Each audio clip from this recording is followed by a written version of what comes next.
जैसा कि आप लोग जानते हैं कि मैं इस टाइम में एक टॉपिक आप लोग के पास रोज़ लाता हूं। तो आज का मेरा टॉपिक है आईपीएस धारा 302। बेसिकली क्या होता है, कल मैंने 307 जिक्र किया था और मैंने वहां पे बताया था कि एक हत्या करने की प्रयास था, और यहाँ पे जो 302 है वो बिल्कुल ही एक तरीक़ा से आप हत्या कर देना, ठीक है। तो बेसिकली आप उनके बारे में अगर कुछ पढ़ना चाहते हैं तो यहाँ पे लिखा गया है आईपीएस धारा 302 के तहत हत्या करने की दंड। तो वहाँ पे अगर आपने सपोज डेट क्या था कि यहाँ पे आपके किसी के बीच झगड़ा हुआ और आपने उसको पूरा तरीक़ा से आपने उसे मर्डर कर दिया, मतलब पूरा तरीक़ा से आपने हत्या कर दिया, वो आदमी मर गया, तो वहाँ पे आप लोग को 302 के तहत आपको गिरफ्तार किया जाएगा, मतलब उन पर सज़ा दिया जाएगा, जो भी उन पर मुकदमा है वो चलाया जाएगा। सो बेसिकली यहाँ पे ये होता है। बाकी ये जो रूल है गैस, ये आप लोग को ब्रिटिश शासन के काल से ही आ गया है। बाकी आप इनके बारे में अगर मैं बताऊँ तो यहाँ पे आप पढ़ सकते हैं। अक्सर आप सुनते होंगे अदालत में कि ये सारा धाराएं होती है, क्योंकि ये सब चीज़ आप लोग के डेली लाइफ से होने वाला है गैस।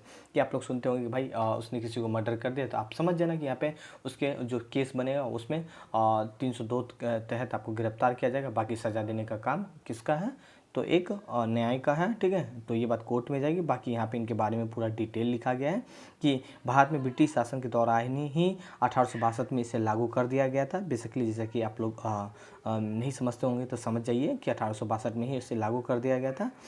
ये सेम चीज़ को फॉलो करता है पाकिस्तान, और ये भी फॉलो करता है। अगर आपने किसी को यहाँ भी आप पढ़ सकते हैं इनके तहत आपको क्या क्या है, ठीक है।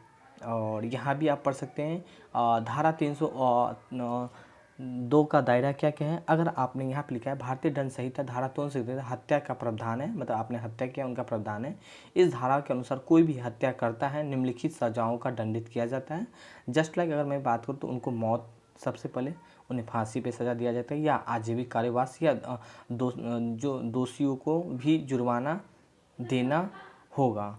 तो इनके कहने का मतलब ये है, आपने किसी को हत्या किया, आपने किसी को मर्डर किया, तो वहाँ पे आपका भी सज़ा कुछ यही है। ये डिपेंड पड़ता है जो आपके वकील और जज होते हैं उन पे ऊपर डिपेंड पड़ता है कि किस तरह आपका मतलब वो प्रूफ कर पाएँ कि आपने नहीं किया, ये आप बेकसूर में किया, तो उस अकॉर्डिंग होता है, ठीक है।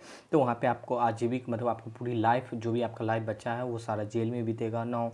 उसके अलावा आपका जो चाहे उन पर मौत की सज़ा, जो भी आपका फांसी है उनकी सज़ा दिया जाएगा, या आपका दोषी है जुर्माना देना होगा। तो यही सब बात है, आप इनमें पढ़ सकते हैं। तो बेसिकली आईपीएस धारा 200 के तहत होता है कि आप किसी को क्या किए, हत्या करने कर दिए, ठीक है। तो बेसिकली यही था आज का छोटा टॉपिक। मैं कल फिर एक टॉपिक आप लोग के पास